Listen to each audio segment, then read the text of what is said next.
আলহামদুলিল্লাহ, সমস্ত প্রশংসা আল্লাহর জন্য। সকল কল্যাণ ও হেদায়েত আল্লাহর অনুগ্রহে আসে।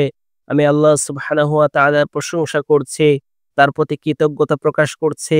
আমরা যেসব নিয়ামত ভোগ করছি সেগুলো তারই প্রদত্ত। আমি আরো সাক্ষ্য দিচ্ছি যে আল্লাহ ছাড়া সত্য কোনো ইলাহ নেই। তিনি এক, তার কোনো শরীক নেই। তিনি আমাদের সৃষ্টি করেছেন, রিজিক দিয়েছেন এবং হেদায়াত দিয়েছেন। আর তার কাছ থেকে আমরা তৌফিক পেয়ে থাকি। আমি আরো সাক্ষ্য দিচ্ছি যে মুহাম্মদ সাল্লাল্লাহু আলাইহি ওয়াসাল্লাম আল্লাহর বান্দা ও রাসূল, যাকে তিনি প্রেরণ করেছেন সত্যসহ সুসংবাদদাতা ও সতর্ককারী এবং সৃষ্টিকুলের প্রতি রহমত হিসেবে। তার উপর, তার পরিবার ও সাথীগণের উপর আল্লাহর রহমত বর্ষণ করুন, যারা আল্লাহর সাথে তাদের অঙ্গীকার পূর্ণ করে তার সন্তুষ্টি ও গ্রহণযোগ্যতা লাভ করেছেন। অতঃপর নিশ্চয়ই তাকওয়ার উপদেশ সর্বাধিক সত্য, অধিকতর প্রভাব বিস্তারকারী ও শুদ্ধতম কল্যাণের উপদেশ। আমি নিজেকেও আপনাদেরকে তাকওয়া অবলম্বনের উপদেশ দিচ্ছি। আল্লাহ তাআলা বলেন, হে ঈমানদারগণ, তোমরা যথাযথভাবে তাকওয়া অবলম্বন করো এবং মুসলিম না হয়ে মৃত্যুবরণ করো না। ছোট সূরাগুলোর প্রাণকেন্দ্রে থাকা সূরা কুরাইশ তার শাশ্বত আহ্বান ও হৃদয়ে গভীর রেখাপাতের মাধ্যমে ছাপ ছড়িয়েছে। সেটি তার কতক শব্দ দিয়ে আমাদের অন্তরকে প্রাণবন্ত করেছে এবং আমাদের মধ্যে কৃতজ্ঞতা ও লজ্জার উপলব্ধিকে উজ্জীবিত করেছে। আল্লাহ তাআলা বলেন, কুরাইশের আসক্তির কারণে তাদের আসক্তি আছে গ্রীষ্ম ও শীতের সফরে। অতএব তারা ইবাদত করুক এই ঘরের রবের, যিনি তাদেরকে ক্ষুধায় খাবার দিয়েছেন এবং ভীতি থেকে তাদেরকে নিরাপত্তা দিয়েছেন। এই আয়াতসমূহ অন্তরে অনুপ্রেরণা সৃষ্টি করে এবং দুটি গুরুত্বপূর্ণ অর্থের দিকে অন্তর্দৃষ্টি খুলে দেয়। এক, অনাহারীকে খাবার দেওয়া। দুই, ভীতি ও নিরাপত্তা প্রদান করা। নিঃসন্দেহে এই দুটি বিষয় আমাদের সম্মানজনক জীবনের মৌলিক স্তম্ভ বা মূল অবলম্বন। যে এই দুইটি নিয়ামত প্রাপ্ত হয়েছে সে দুনিয়ার দুইটি অমূল্য ভান্ডার পেয়েছে। সে দুনিয়ার অমূল্য দুটি ভান্ডার পেয়েছে। একটি নিয়ামত হলো যিনি তাদেরকে ক্ষুধায় আহার দিয়েছেন। ক্ষুধার্ত অবস্থায় খাবার শুধু খাদ্যই নয়, সেটি যেন উপহার পাওয়া একটি জীবন। মেরুদণ্ড শক্তকারী রুটির টুকরো, হৃদয় প্রফুল্লকারী পানির একটি ফোঁটা, অভাবের নিষ্ক্রিয়তাকে ঢেকে দেওয়া উষ্ণতা ও দারিদ্র্যের ভাঙন মেরামতকারী আত্মমর্যাদা। আর অপরদিকে মানুষ যখন এটি থেকে বঞ্চিত হয়, তখন শুধু তার পেট ক্ষুধার্ত হয় না, বরং তার সম্মানেও চির ধরে, তার মানবতা থমকে যায়। দ্বিতীয় নেয়ামত, ভীতি থেকে তাদেরকে নিরাপত্তা দিয়েছেন। এটি সেই প্রশান্তি যা জীবনকে পরিপূর্ণ করে দেয়। এটি রাতের নিশ্চিন্ত, যার উপস্থিতিতে প্রাণ সুখী হয়। এটি মায়ের কোলে থাকা শিশুর প্রশান্তি। এটি ভয়হীন আগামী দিনের অনুভূতি। মানুষ যেখানে রাত্রি যাপন করবে কিন্তু কোনো ভয় তাকে তাড়িয়ে বেড়াবে না। সে জেগে উঠবে কিন্তু কোনো দুশ্চিন্তা তাকে পীড়া দিবে না। নিরাপত্তা এমন এক নেয়ামত যে এটা ভোগ করে সে অনুভব করে না, যতক্ষণ না সে অন্যকে তা থেকে বঞ্চিত হতে দেখে। ভীতি যখন কোনো ভূমিকে জেকে বসে, তার অধিবাসীদের ঘুম কেড়ে নেয়, প্রশান্তি বিনষ্ট করে, তখন দিনের বেলা জাহান্নামে পরিণত হয় আর রাত হয় স্থায়ী দুঃস্বপ্ন। প্রকৃত সৌভাগ্যের রহস্য, স্থায়ী সুখের উৎস, অমূল্য মানসিক প্রশান্তি এবং মানুষকে দেওয়া অধিকতর গুরুত্বপূর্ণ নেয়ামত, যেটিকে নবী করিম সাল্লাল্লাহু আলাইহি ওয়াসাল্লাম বিশুদ্ধ ভাষায় ইঙ্গিত করে বলেছেন, তোমাদের মাঝে যে লোক পরিবার পরিজন সহ নিরাপদে সকালে উপনীত হয়, সুস্থ শরীরে এমত অবস্থায় দিনাতিপাত করে এবং তার নিকট সেই দিনের খাবার থাকে, তখন তার জন্য যেন পুরা পৃথিবীটাকে একত্রিত করে দেওয়া হলো। তিনটি নিয়ামত যখন কারো মাঝে একত্রিত হয়, তার কোনো অভিযোগ থাকে না, অন্যের বৃত্তের প্রতি তার কোনো মোহ থাকে না। তার প্রথমটি হলো অন্তর প্রশান্তকারী নিরাপত্তা। দ্বিতীয়টি হলো স্বাভাবিক জীবনযাপনে সাহায্যকারী সুস্থতা। আর তৃতীয়টি হলো চাহিদা মেটানোর খোরাক। অতএব তারা ইবাদত করুক এই ঘরের রবের, যিনি তাদেরকে ক্ষুধায় খাদ্য দিয়েছেন এবং ভীতি থেকে তাদেরকে নিরাপদ করেছেন। এ আয়াতে কারিমাতে আল্লাহ সুবহানাহু ওয়া তাআলার আনুগত্য এবং তার ইবাদতের প্রতি মনোযোগী হতে সূক্ষ্ম ও সুদৃঢ় আহ্বান রয়েছে। সবকিছুর নিয়ন্ত্রণ সে এক আল্লাহর হাতে, যার ভান্ডার থেকে নিয়ামতগুলো আসে। তার রহমতের পরশে ভয় বিদূরিত হয়।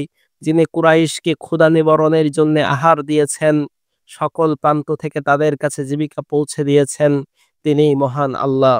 তিনি সেই সত্তা যিনি ভয়ের পরে তাদেরকে নিরাপত্তা দিয়েছেন, তাদের জন্য নিরাপত্তা ও স্থিতিশীলতার ব্যবস্থা করেছেন, বাইতুল হারামের সম্মানে তাদের সুরক্ষা দিয়েছেন।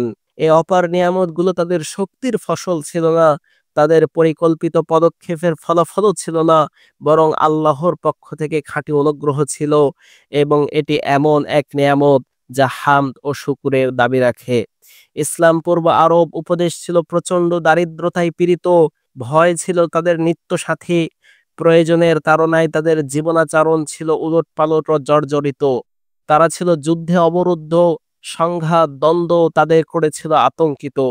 যখন ইসলামের আগমন ঘটে তখন তাদের অবস্থার আমূল পরিবর্তন হয়। শতাব্দীর বিভক্তি থেকে তারা ঐক্যের ছায়াতলে আসতে শুরু করে, ক্ষুধা থেকে প্রশান্তির পথে, ভয় থেকে নিরাপত্তার দিকে ফিরে আসে। বিস্মৃতির পাতায় হারিয়ে যাওয়ার উপক্রম উপদ্বীপ থেকে এমন এক জাতিতে পরিণত হয় যাদের সভ্যতার রশি পৃথিবীর পূর্ব প্রান্ত থেকে পশ্চিম প্রান্ত পর্যন্ত আলোকিত করেছে। এই পরিবর্তন আল্লাহর অনুগ্রহ, তার পথ প্রদর্শনের মাধ্যমে সম্ভব হয়েছে। আল্লাহর অবিরত নিয়ামত তাদের উপর ধারণাতীতভাবে নাসিল হয়। আর এখানে এই সূরার আহ্বান সুস্পষ্টভাবে প্রস্ফুটিত হয়। আল্লাহ তাআলা বলেন, তোমরা এই ঘরের মালিকের ইবাদত করো, কেননা তিনি খাবার দেন, নিরাপত্তা দেন, সম্মান দেন, হেদায়েত দেন। যার প্রতি আল্লাহ তাআলা অনুগ্রহ করেন এবং ক্ষুধার্ত অবস্থায় তাকে খাবার দেন, সে সচ্ছল জীবনাচার ও মানসিক শান্তির বৃহত্তর উপকরণ লাভ করে। কাজেই তাকে নিয়ামতগুলোর মহত্বের কথা স্মরণ করতে হবে। তার বিপরীতে সর্বদা শুকর আদায় এবং প্রকৃত পথ তাকে অবলম্বন করতে হবে এবং সেটিকে রক্ষণাবেক্ষণকারী চরিত্র ধারণ করতে হবে। আল্লাহ তাআলা বলেন, তোমরা কৃতজ্ঞ হলে অবশ্যই আমি তোমাদের বেশি দান করব, আর অকৃতজ্ঞ হলে আমার শাস্তি কঠোর। কৃতজ্ঞতা পূর্ণতা পায় নিয়ামত ভুলে না গিয়ে তার সঠিক ব্যবহার করার মাধ্যমে ও তার মহত্ব থেকে গাফেল না হয়ে সেটা রক্ষণাবেক্ষণের মাধ্যমে। সুতরাং প্রকৃত কৃতজ্ঞতা শুধু কিছু শব্দের ফ্রেমে সীমাবদ্ধ নয়, বরং সেটা শুরু হয় অন্তরের স্বীকৃতির মাধ্যমে, প্রকাশিত হয় মুখের সত্য উচ্চারণের মাধ্যমে, আর প্রতিফলিত হয় অঙ্গ প্রত্যঙ্গের যথাযোগ্য আমলের মাধ্যমে। তিনি সকল অনুগ্রহের মালিক। মহান নেয়ামতের শুকরিয়া আদায়ের উপায় হলো আল্লাহর আনুগত্যে সেটার সদ্ব্যবহার করা, সেটা ভোগ করা, কিন্তু পাপাচারে লিপ্ত না হওয়া এবং সেই নেয়ামতের প্রতি ঝুঁকে না পড়ে আল্লাহর কাছে তার স্থায়িত্ব কামনা করা। আর যে ব্যক্তি আল্লাহর খোদাই খাবার দান ও ভয় থেকে নিরাপত্তা প্রদান, এই দুটি নিয়ামতের মূল্য বুঝে, সে এই নিয়ামতগুলোর থেকে বঞ্চিত অবস্থাও অনুভব করতে পারে। যার মুখে খাবার নেই ও নিরাপত্তা নেই, তার ব্যথায় ব্যথিত হয়। এখানে প্রসঙ্গত আমরা অস্ত্রসিক্ত হৃদয়ে স্মরণ করছি ফিলিস্তিনি ভাইদের কথা। ক্ষুধায় যাদের প্রাণ আজকে ওষ্ঠাগত, খাদ্যের চরম ঘাটতি দেখা দিয়েছে, নিরাপত্তা অদৃশ্য হয়ে গেছে। সংকটপূর্ণ দৃশ্য, যেখানে ক্ষুধার যন্ত্রণা সর্বোচ্চ সীমা ছড়িয়েছে, ক্ষুধার খড়ক নেমে এসেছে ব্যথায় কাতর মানুষের উপর, যাদের শরীর জীর্ণ শীর্ণ, বঞ্চনা ও তৃষ্ণায় যাদের গলা শুকিয়ে কাঠ হয়ে গেছে। এই ব্যথার বিপরীতে মানবিক হৃদয়ওয়ালা মানুষেরা বিশ্বস্ত অফিসিয়াল চ্যানেলগুলোর মাধ্যমে তাদের দানকে অব্যাহত রেখেছেন। প্রয়োজনীয় খাবার, পানি ও ঔষধ সরবরাহের মাধ্যমে তাদের প্রতি আন্তরিক সাহায্যের হাত প্রসারিত করেছেন। এটা তারা করেছেন ক্ষুধার যন্ত্রণায় ক্লান্ত মানুষের পাশে দাঁড়ানোর জন্যে এবং জীবন ধারণের ন্যূনতম উপাদানও যাদের কাছ থেকে কেড়ে নেওয়া হয়েছে তাদের প্রতি সহানুভূতি জানানোর জন্যে। এটা এমন একক্ষণ যখন আন্তরিকতা যাচাই করা হয় এবং আমাদের নিয়ত পরীক্ষা করা হয়। কাজেই এই মহতী উদ্যোগে যাতে আমাদের অংশ থাকে। ফিলিস্তিনকে সমর্থন এবং আঞ্চলিক ও আন্তর্জাতিক সেমিনারগুলোতে তাদের পক্ষে সরব উপস্থিতির মাধ্যমে এই মোবারক দেশের নেতৃত্ব যে নৈতিক অবস্থান ও কার্যকর ভূমিকা পালন করেছে তা কারোই অজানা নয়। তারা এটা করেছেন ফিলিস্তিনিদের জনগণের আইনানুগ অধিকার নিশ্চিত করতে এবং তাদের অস্তিত্ব রক্ষা ও তাদের বিষয়ে ন্যায় বিচার প্রতিষ্ঠা করার জন্য। আল্লাহ তাআলা বলেন, তিনি পবিত্রময়, মহিমাময়, যিনি তার বান্দাকে রাতে ভ্রমণ করালেন মসজিদে হারাম থেকে মসজিদে আকসা পর্যন্ত, যার আশেপাশে আমি বারাকা দান করেছি যেন আমি তাকে আমার নিদর্শনগুলো দেখাতে পারি। নিশ্চয়ই তিনি সর্বশ্রোতা, সর্বদ্রষ্টা। আলহামদুলিল্লাহ, সমস্ত প্রশংসা আল্লাহ তাআলার জন্য। তার আশ্রয় ছাড়া কোনো আশ্রয় নেই এবং তার ফায়সালা থেকে মুক্তি পাওয়ার উপায় কেবল তার রহমত এবং তার কাছে ফিরে যাওয়ার মধ্যেই নিহিত রয়েছে। আমি তার প্রশংসা করি এবং কৃতজ্ঞতা জ্ঞাপন করে তার অসংখ্য অনুগ্রহের জন্য, যা তার পক্ষ থেকে এসেছে এবং তার দিকেই প্রত্যাবর্তিত হবে। আমি সাক্ষ্য দিচ্ছি যে আল্লাহ ছাড়া সত্য কোনো উপাস্য নেই। তিনি এক, তার কোনো শরিক নেই। তিনি তার শক্তির মাধ্যমে আসমান সমূহকে সুউচ্চ করেছেন, আর ইচ্ছায় বা অনিচ্ছায় সৃষ্টিকুল তার কাছে বিনয় অবনত হয়েছে এবং তার দিকেই প্রত্যাবর্তন করে। আমি সাক্ষ্য দিচ্ছি মুহাম্মদ সাল্লাল্লাহু আলাইহি ওয়াসাল্লাম আল্লাহর বান্দা ও তার রাসূল। তিনি রিসালাতের বাণী পৌঁছে দিয়েছেন, আমানত আদায় করেছেন, সৃষ্টিকুলকে আল্লাহর একত্ববাদে বিশ্বাস করতে, তার উপর নির্ভর করতে, তাকে আঁকড়ে ধরতে এবং তার দিকেই ফিরে যেতে আহ্বান করেছেন। আল্লাহ তাআলা তার উপর, তার পরিবার পরিজন ও সাহাবীদের উপর শান্তি বর্ষণ করুন, যারা শ্রবণ ও আনুগত্যের উপর তার সাথে শপথবদ্ধ হয়েছেন, তার সঙ্গে যুক্ত হয়েছেন, তার পথ নির্দেশ অনুসরণ করেছেন এবং অন্যদের সেই পথের দিকে আহ্বান করেছেন। অতঃপর আমি আপনাদের এবং নিজেকে তাকওয়া অবলম্বনের উপদেশ দিচ্ছি। তাকওয়াই হলো জীবনের পথের প্রকৃত চাবি, দুনিয়ায় ও প্রত্যাবর্তন দিবসে সুখের মূল চাবিকাঠি। খাঁটি দোয়া এমন একটি দরজা যা কখনো বন্ধ হয় না। খাঁটি নিয়ত হলো এমন একটি আমল যা কখনো বিনষ্ট হয় না। আর উত্তম কথার ব্যাপক প্রভাব রয়েছে। গাজা ফিলিস্তিনের অধিবাসীদের দুরবস্থার কথা স্মরণ করিয়ে দিলে অন্তর জাগ্রত হয়। প্রত্যেকের জন্য রয়েছে সাধ্য অনুযায়ী অংশগ্রহণের পুরস্কার। যে অনুভূতি জাগ্রত করতে পারলো সে যেন অংশগ্রহণ করলো, যে অন্তর থেকে দোয়া করলো সে যেন সাহায্য করলো, আর যে স্মরণ করিয়ে দিল সে যেন পৌঁছে দিল। আল্লাহ তাআলা বলেন, আর যদি আমার বান্দারা তোমার কাছে আমার কথা জিজ্ঞাসা করে তাহলে বলো, আমি তো তাদের কাছেই আছি, কেউ আমাকে ডাকলে আমি তার ডাকে সাড়া দেই। কাজেই যদি আপনার হাতে কিছু নাও থাকে, রাতের অন্ধকারে অন্তত অন্তর থেকে দোয়া করার সামর্থ্য থাকলে তাই করুন। তাদের জন্য দোয়া করুন, যেমনই ভাবে কেউ আপনার জন্যে বা আপনার পরিবার পরিজনের জন্য বিপদের মুহূর্তে দোয়া করার প্রত্যাশা করে। হে আল্লাহ, আপনি তাদের পাশে থাকুন, তাদের সহায় হন এবং তাদেরকে আপনি ছাড়া অন্য কারো কাছে ন্যস্ত করবেন না।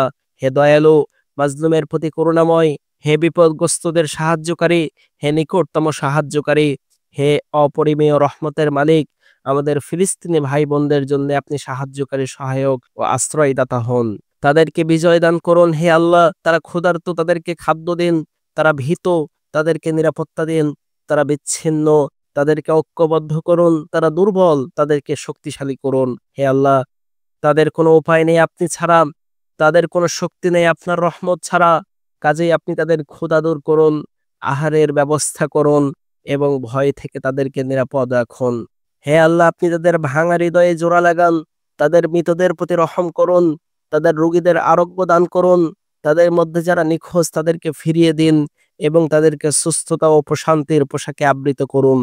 তাদের প্রতি সদয় হন হে সর্বশ্রেষ্ঠ দয়ালু। হে আল্লাহ, যারা তাদের উপর জুলুম করছে, যারা তাদের শিশুদের হত্যা করেছে, যারা তাদের জীবনের পথ রুদ্ধ করে দিয়েছে, আপনি তাদের ব্যাপারে ফায়সালা করুন হে আল্লাহ। আপনার শক্তির বাহিরে কিছুই নেই। আপনার সেনাবাহিনীকে কেউ পরাজিত করতে পারে না। কোনো মাজলুমের আর্তনাদ আপনার দৃষ্টির অগোচর নয়। অতএব হে শক্তিধর, হে পরাক্রমশালী সত্তা, আপনি তাদের বিজয় দান করুন হে আল্লাহ। আমরা আপনার কাছ থেকে সব ধরনের কল্যাণ কামনা করি, তা হোক শীঘ্রই বা বিলম্বিত, যা সম্পর্কে আমরা জানি কিংবা যা আমাদের জানার বাহিরে। আমরা আপনার আশ্রয় চাই সব ধরনের অনিষ্টতা থেকে, তা হোক এখনকার বা ভবিষ্যতের, যার ব্যাপারে আমরা জানি কিংবা যা আমাদের জানাশোনার বাহিরে।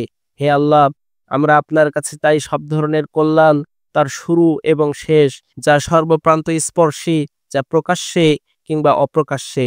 আর আমরা আপনার কাছে জান্নাতের সর্বোচ্চ স্তর প্রার্থনা করি। হে আল্লাহ, আপনি আমাদের দিনদারিতাকে সংশোধন করুন, যা আমাদের সকল কাজের সুরক্ষা।